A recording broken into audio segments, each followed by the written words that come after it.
नमस्कार, आदाब। मैं ओम प्रकाश लोहार। यूट्यूब की ऑनलाइन क्लास में आपका फिर से स्वागत है। मित्रों, अपनी जो 4 क्लास है वो हो चुकी है और आज का जो अपना टॉपिक रहेगा वो रहेगा रीड से संबंधित जो अपना ज्योग्राफी का जो चैप्टर है राजस्थान का, राजस्थान के भौगोलिक प्रदेश। तो आइए देखते हैं आज अपन राजस्थान के भौतिक प्रदेशों के बारे में। आज की हेडिंग है अपनी राजस्थान के भौतिक प्रदेश।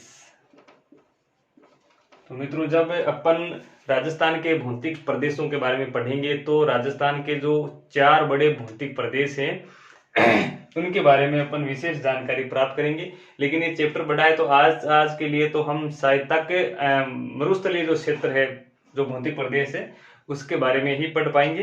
तो देखते हैं, पहले तो राजस्थान को 4 भौतिक प्रदेशों में बांटते हैं।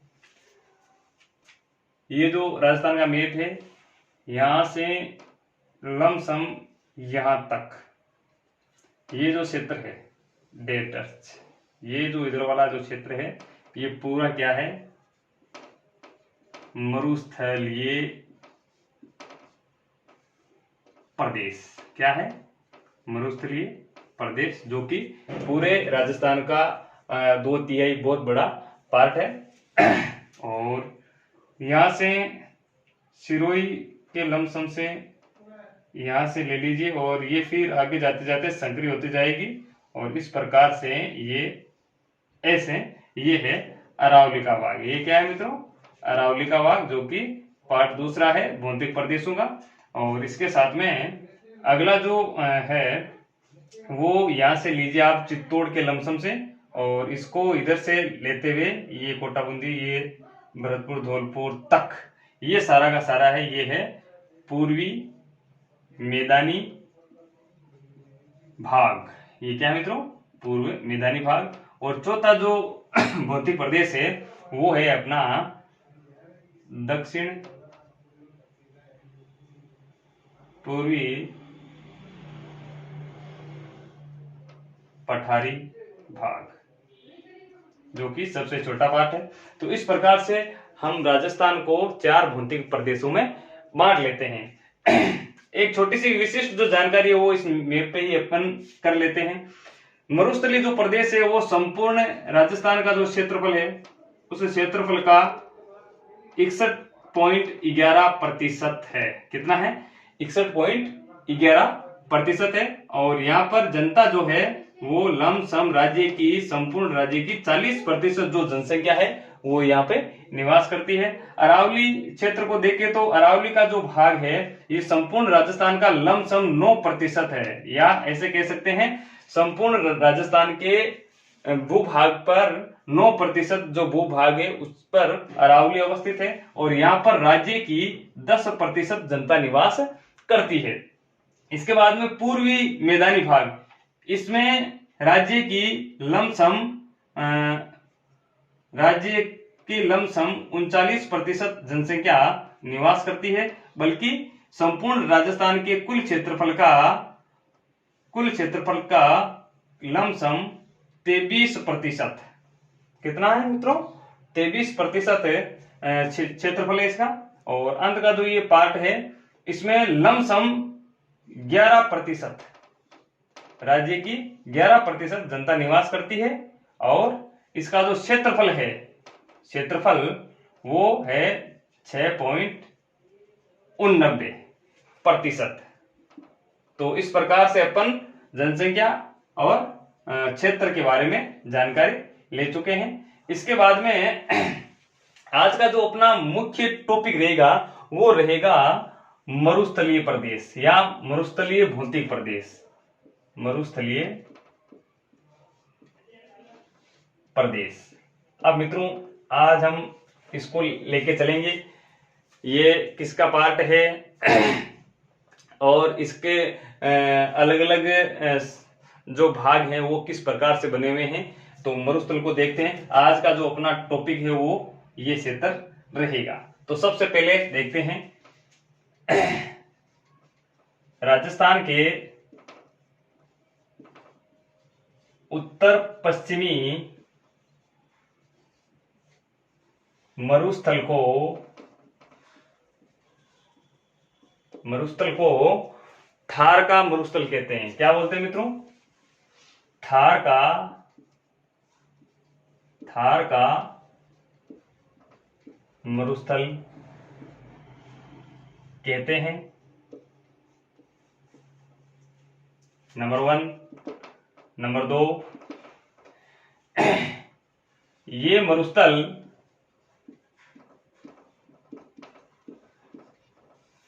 एक नाम आता है ग्रेट पैलियो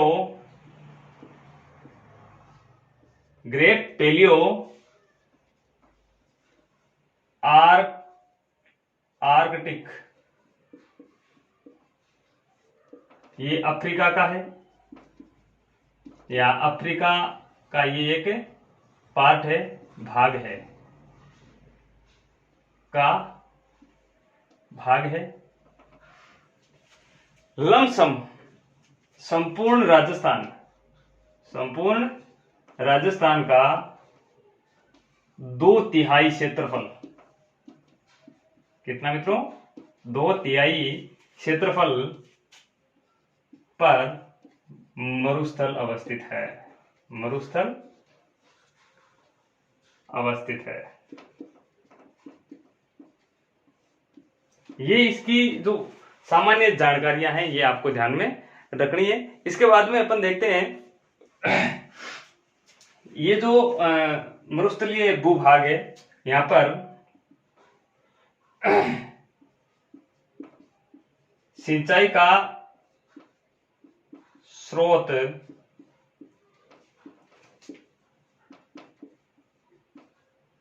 इंदिरा गांधी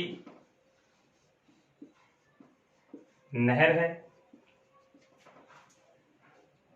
इस क्षेत्र में वन्य जीव अभयारण्य, राष्ट्रीय मरु उद्यान है, जो जैसलमेर व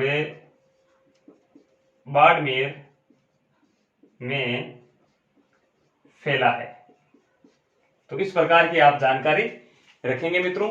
तो आप चाहे तो इसका स्क्रीनशॉट ले सकते हैं। इसके बाद में इधर वाला जो है ये हम हटा देंगे। इसके बाद में आगे का जो देखते हैं, तो मैं यहां से हटा रहा हूं।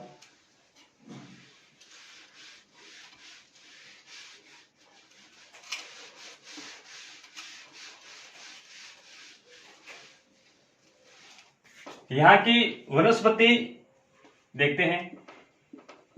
ये जो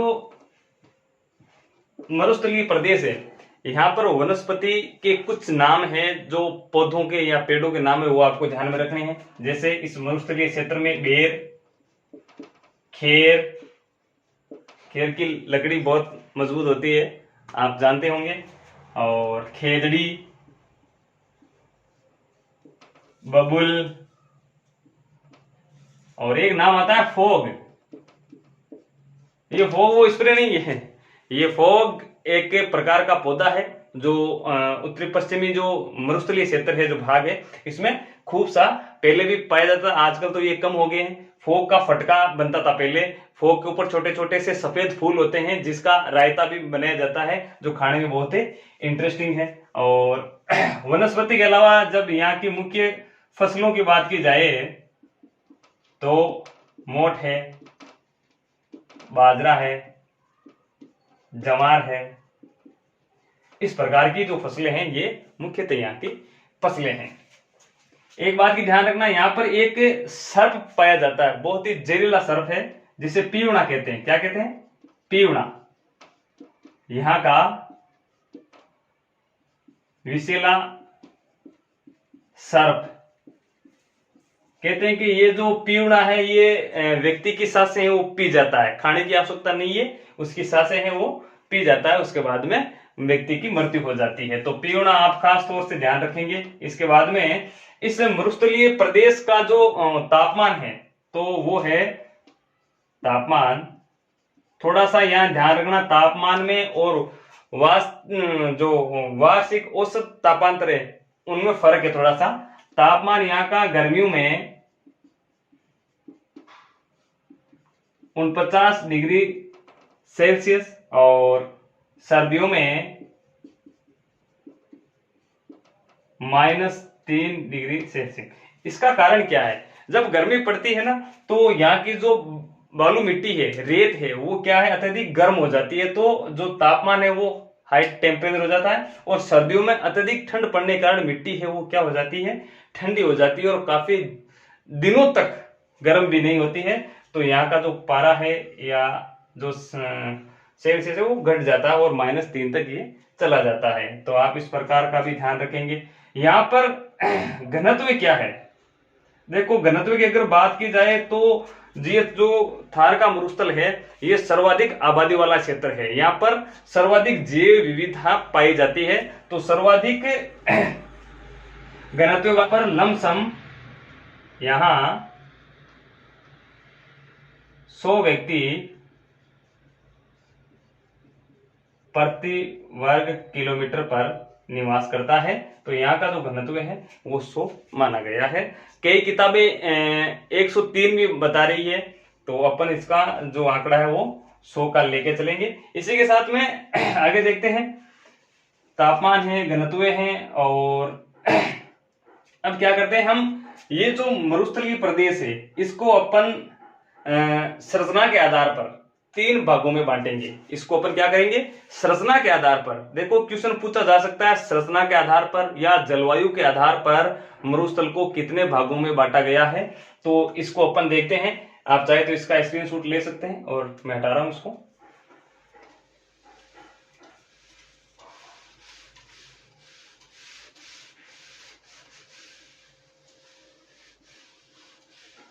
देखिए, ये जो मरुस्थलीय प्रदेश है इसको, मरुस्थलीय प्रदेश को संरचना के आधार पर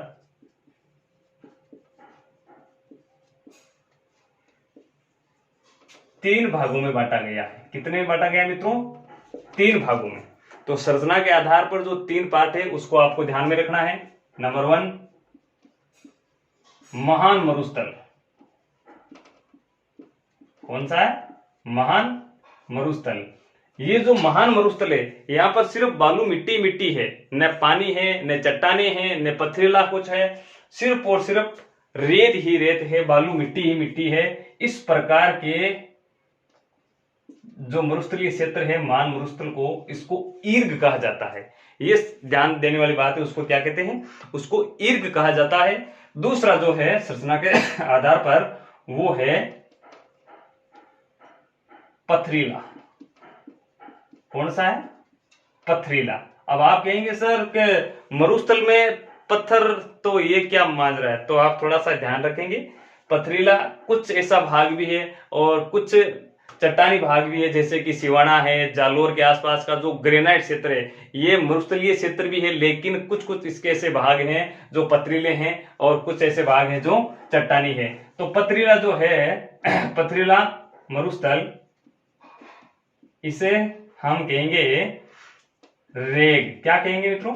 रेग। तो ये भी इंपॉर्टेंट चीज है। नंबर 3, चट्टानी मरुस्थल। कौन सा मरुस्थल? चट्टानी मरुस्थल। ये जो मरुस्थल है मित्रों इसको हम्मादा कहा गया है। क्या कहा गया? हम्मादा। तो इन तीनों नामों को आप ध्यान रखेंगे। महान मरुस्थल जहां बालू मिट्टी मिट्टी है, न झीलें हैं न कुछ और है। एक पथरीला होता है, इसको रेग कहते हैं। और तीसरा जो चट्टानी मरुस्थल है, आप इसका उदाहरण लिख सकते हैं सिवाना।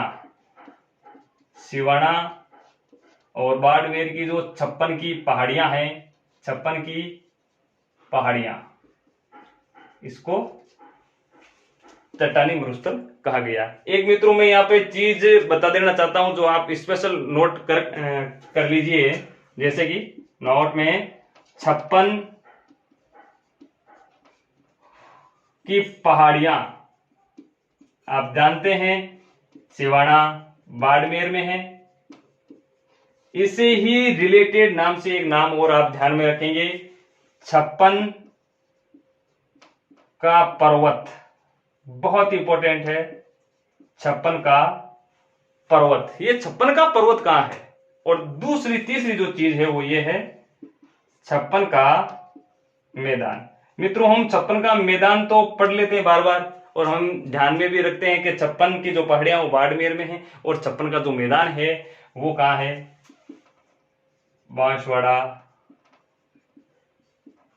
प्रतापगढ़। जो माही नदी है उसका जो क्षेत्र है वो 56 का मैदान कहलाता है, क्योंकि छोटे मोटे 56 जो नाले हैं यहाँ पर, और 56 की पहाड़ियां बाड़मेर में। लेकिन 56 का जो पर्वत है वो उदयपुर में है मित्रों। कहां पे है? उदयपुर में। तो आप इसको विशेष तौर से ध्यान में रखेंगे, बाड़मेर, उदयपुर और बांसवाड़ा, प्रतापगढ़। तो 56 की पहाड़ियां, 56 के पर्वत और 56 के मैदान, इसको आप ध्यान में रखेंगे। तो संरचना के आधार पर मरुस्थल को 3 भागों में बांटा गया है, महान मरुस्थल, पथरीला मरुस्थल और चट्टानी मरुस्थल, जिसके नाम इस प्रकार से हमने ज्ञात कर लिए हैं। आप चाहे तो इसका स्क्रीनशॉट ले लें, और मैं इसको हटा रहा हूं। अब जो पार्ट आएगा अपना मरुस्थल का, वो सबसे बड़ा पार्ट है, वो देखते हैं क्या है। समय का अभाव है, जल्दी से चलते हैं। मरुस्थलीय प्रदेश को जलवायु के आधार पर, बहुत इंपॉर्टेंट है, जलवायु के आधार पर मरुस्थल को 2 भागों में बांटा गया है। कितने भागों में मित्रों? 2 भागों में बांटा गया है। अब आप कहेंगे कि जलवायु कैसे? तो जलवायु आपको पता है कि शुष्क, अर्ध शुष्क, अन्य प्रकार की जो इसमें तो मरुस्थल में तो और कौन सी होगी, या तो शुष्क या अर्ध शुष्क। तो अपन इसको 2 पार्टों में रखते हैं, एक तो शुष्क मरुस्थल और दूसरा है अर्ध शुष्क। नाम से पता हो रहा है मित्रों, अर्ध शुष्क मरुस्थल। सबसे पहले अपन स्थिति ये ज्ञात करते हैं कि शुष्क, जहां पर नमी की मात्रा नहीं है या पूर्णतः वहां पर जो वर्षा है वो नहीं हो पाती है, या होती है तो कम मात्रा में होती है, बिल्कुल शुष्क मामला रहता है। दूसरा अर्ध शुष्क, जहां पर शुष्कता तो है लेकिन कुछ न कुछ पानी की मात्रा वहां है। तो इस प्रकार से हमारा जो मरुस्थल है वो पूर्णतः शुष्क नहीं है। कुछ ऐसे ही भाग है जहां पर नदियां भी बहती है, जैसे कि गगर है, लूनी है, कांतली है वगैरह, और इधर अपने जो झुंझुनू का शेखावटी भाग है, यहाँ पर भी जो नदी बहती है। तो इस प्रकार से ये जो पार्ट है ये अपन को भी अलग अलग से ध्यान में रखने होंगे। तो सबसे पहले अपन ले लेते हैं शुष्क, यहाँ पे अपन ले लेते हैं शुष्क मरुस्थल। एक बार आप इसको छोड़ दीजिएगा, सिर्फ शुष्क लीजिए। तो शुष्क मरुस्थल में, शुष्क मरुस्थल में भी 2 पार्ट होते हैं। ध्यान रखिएगा मित्रों, थोड़ा सा हम अंदर की ओर जा रहे हैं। तो शुष्क मरुस्थल को 2 भागों में बांटा गया है। कितने भागों में? 2 भागों में बांटा गया है। नंबर 1, एक तो होता है, एक ऐसा शुष्क प्रदेश होता है जहां पर बालू का स्तूप पाए जाते हैं। क्या पाए जाते हैं? बालू का स्तूप पाए जाते हैं। और कुछ ऐसे हैं जहां पर बालू का स्तूप नहीं पाए जाते हैं। तो देखते हैं। नंबर 1, बालू का स्तूप युक्त क्षेत्र, और दूसरा है बालू का स्तूप मुक्त क्षेत्र। तो आपको ध्यान में रखना है, जो शुष्क प्रदेश है वो भी 2 पार्टों में बांटा गया है। पहला बालू का स्तूप और दूसरा युक्त और दूसरा मुक्त। तो आप ध्यान रखेंगे, जो बालू का युक्त है वहां पर कई प्रकार के बालू का स्तूप है वो पाए गए हैं। कुछ मैं यहाँ नाम लिख रहा हूं, आप ध्यान में रखेंगे। मुख्य बालू का स्तूप। नंबर 1 अनु देजे। नंबर 2 अनुप्रस्थ बालू का स्तूप। नंबर 3 सीप, नंबर 4 महोर, नंबर 5 में यहां लिख रहा हूं पैराबोलिक। तो इस प्रकार के जो नाम है आपको ध्यान में रखने हैं। एक बरखान, जो कई बार पूछा जा चुका है, बरखान। तो ये जो है ये वायु की दिशा में क्या करते हैं, समकोण बनाते हैं। क्या करते हैं, समकोण बनाते हैं। और ये जो है अनुप्रस्थ, ये वायु की दिशा में लंबवत रहते हैं। सीप है वो जो टिल्ले होते हैं, उनके विपरीत में बहने वाली जो हवा होती है, वायु होती है, विपरीत बहने वाली जो हवा होती है वो सीप कहलाती है। महोर नाम भी आपको ध्यान में रखना है। ये जो बरखान है इसका एक दूसरा नाम भी है जिसको कहते हैं अर्ध चंद्राकार बालू का स्तूप। इसको लेकर आप थोड़ा सा ध्यान रखें, क्योंकि ये जो बरखान जो है ये सर्वाधिक गति वाला है और सबसे ज्यादा नुकसान करने वाला बालू का स्तूप है। तो इस प्रकार से आप इनको ध्यान में रखेंगे। आज अपन ने शुष्क तो पढ़ लिया है, अभी इसी पैराग्राफ में अपन अर्ध शुष्क मरुस्थल के बारे में पढ़ लेंगे। और आप चाहो तो इसका स्क्रीनशॉट ले सकते हो।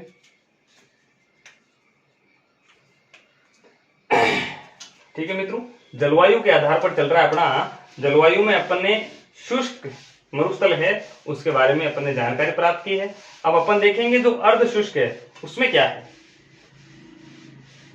तो जलवायु के आधार पर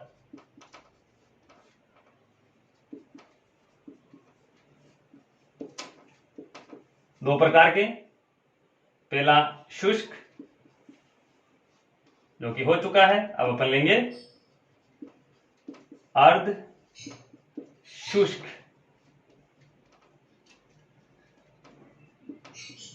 मरुस्थल या मरुस्थलीय प्रदेश। संरचना के आधार पर अपन ने पढ़ लिया है।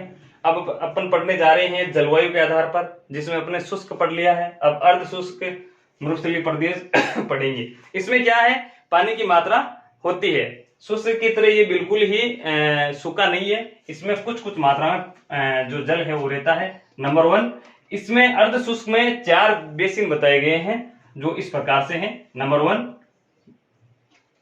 घग्गर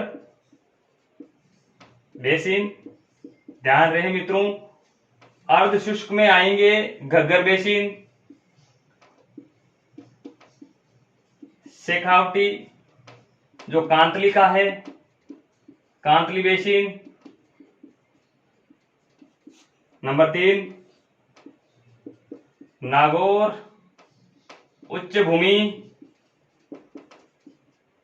इसमें क्या है, इसमें जो आंतरिक जल प्रवाह वाली जो झीलें हैं, जैसे कि खारे पानी की सांभर जो कि नागौर का एक पार्ट है, डीडवाना नागौर का भाग है, सांभर डीडवाना और नावा में झील है आपको पता है। और एक अपना कुचामन जो क्षेत्र है उसमें भी खारे पानी की झील है। तो इस प्रकार से ये जो है ये नागौर उच्च भूमि है जहां पर नमी की मात्रा है। और इसके बाद में अंततः जो बचता है वो है लूणी का बेसिन। घग्गर का जो बेसिन है वो आप जानते हैं श्री गंगानगर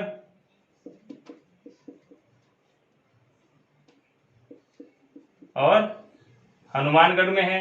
और जब अपन नदियां पढ़ेंगे तो उसमें पढ़ेंगे कि जो भी ये घग्गर नदी है ये कहां से निकलती है, टीबी से घुसती है, बिंजोर से निकलती है, फोर्ट अब्बास तक जाती है। ये अपना जो चैप्टर है वो जब अपन आंतरिक प्रवाह पढ़ेंगे या नदियां पढ़ेंगे प्रवाह प्रणाली तो उसमें पढ़ लेंगे।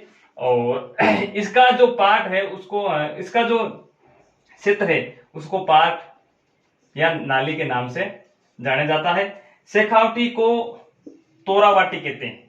ये कांतली का जो है ना, कांतली का बेसिन, इसको क्या बोलते हैं, तोरावटी।